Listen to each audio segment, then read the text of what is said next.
आर्य, अरे ये सब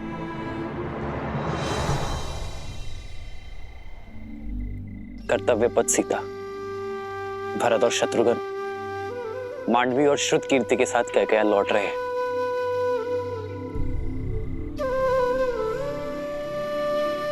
आओ।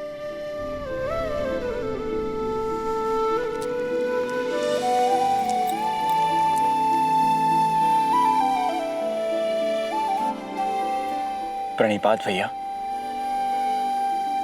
प्रणिपात माता।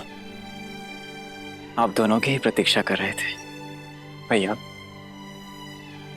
मेरी कैकेयी में यात्रा अधूरी है, उसे पूर्ण करने जा रहा हूं। विदा कीजिए अपने भाई को, आशीर्वाद दीजिए मुझे।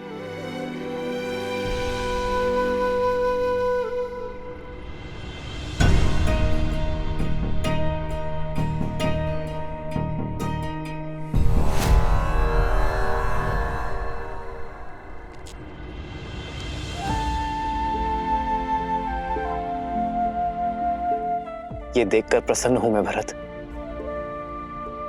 कि मेरा भाई उत्तरदायी हो गया है। केवल भरत भैया ही नहीं भैया, कोई और भी अपना उत्तरदायित्व समझ रहा है अब। तभी तो मेरे शत्रुघ्न के सामर्थ्य और समर्पण पर पूरी पुस्तक लिखी जाएगी। शासक हो तो सूर्य जैसा, जो अपना मार्ग स्वयं प्रदर्शित करता है। सूर्य के मार्ग पर चलना भरत। भैया, मेरा मार्ग तो सदैव आपके पद चिन्हों से होकर ही निकलेगा।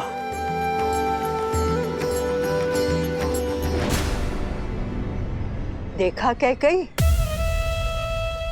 जाते जाते भी मेरे भरत के कान भर रहा ये राम। उसे तो अपनी परछाई से भी अलग होने का अवसर नहीं देता। आप चारों के जाने से घर सूना हो जाएगा। वापस लौटने में अधिक प्रतीक्षा ना करवाना भरत। शीघ्र लौटूंगा भाभी माँ। विदा कीजिए भैया।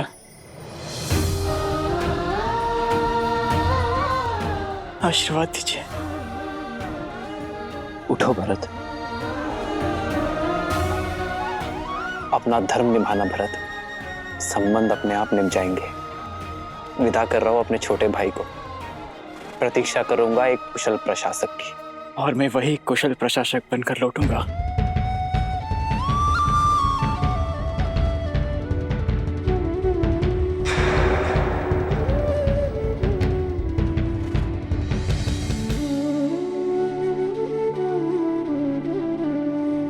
प्रस्थान करो भरत।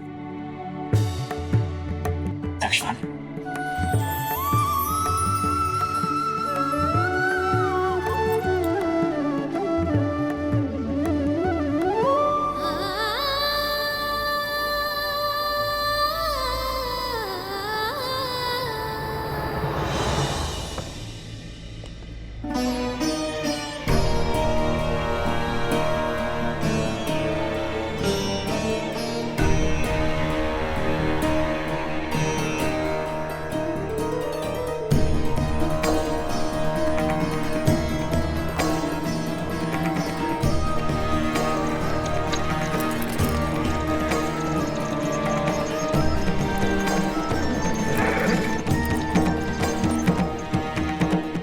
भूल मत जाना कैकेयी कि वो कौन है जिसके कारण तुम्हें हर बार पुत्र वियोग सहना पड़ता है।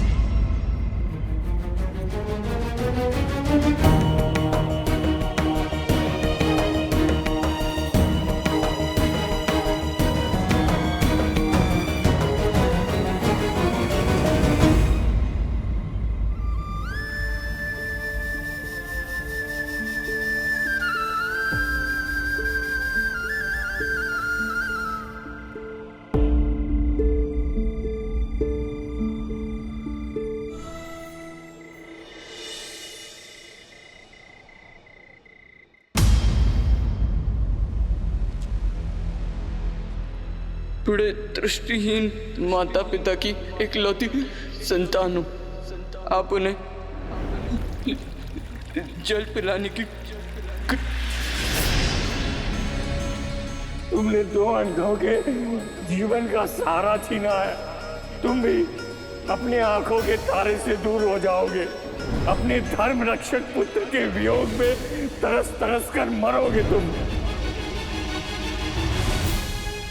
ये बूढ़े दुखी पिता का श्राप है, श्राप है।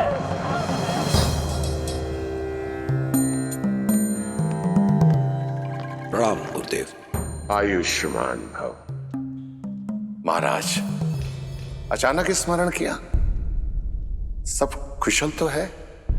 जब मन में चिंता के बादल छाए हों तो आशा रूपी सूर्य का स्मरण तो हो ही जाता है। ऐसी कौन सी चिंता है जो अयोध्यापति को खाए जा रही है? चिंता तो कर्म फल है गुरुदेव। मेरी चिंता का कारण मेरे पाप से मिला वो श्राप है।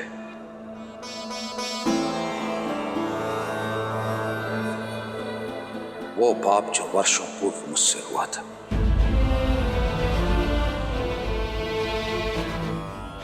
भय मृत्यु का नहीं है गुरुदेव। मृत्यु तो आनी ही है। भय तो मृत्यु के मार्ग का है। इस आयु में आकर पुत्र अपने पिता का सहारा बनते हैं, किंतु मेरे भरत और शत्रुघ्न फिर से मुझसे दूर हो गए।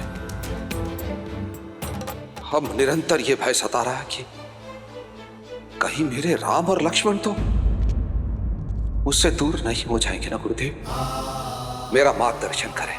ये पल हर राजा के जीवन में आता है महाराज। अयोध्या की पताका लेकर आप बहुत लंबी यात्रा कर चुके हैं। ऐसे में थकान उचित है, और थकने के बाद यह पताका आपको युवा पीढ़ी को सौंप देनी चाहिए।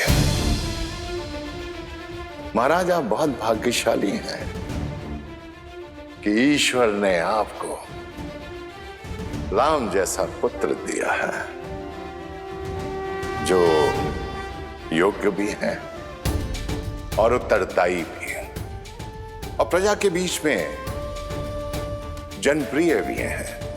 अपने धर्म और अपने शौर्य का परिचय पूरे संसार को दे चुके हैं। विवाहित भी हैं। मेरा आपसे अनुरोध है कि आप रघुनंदन को अयोध्या का सिंहासन सौंप दें और प्रजा के प्रिय राम को युवराज घोषित करें। अयोध्या की प्रजा ये देखने के लिए आतुर है।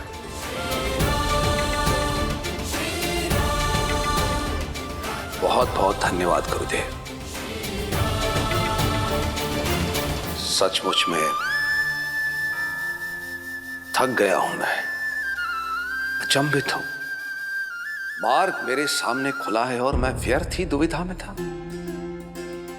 राम को ये साम्राज्य सौंपकर अयोध्या को एक श्रेष्ठ राजा मिल जाएगा, और मुझे मेरे भय से मुक्ति, क्योंकि एक राजा तो अपने राज्य को छोड़कर कहीं जा ही नहीं सकता। बहुत बहुत धन्यवाद गुरुदेव, बहुत बहुत धन्यवाद।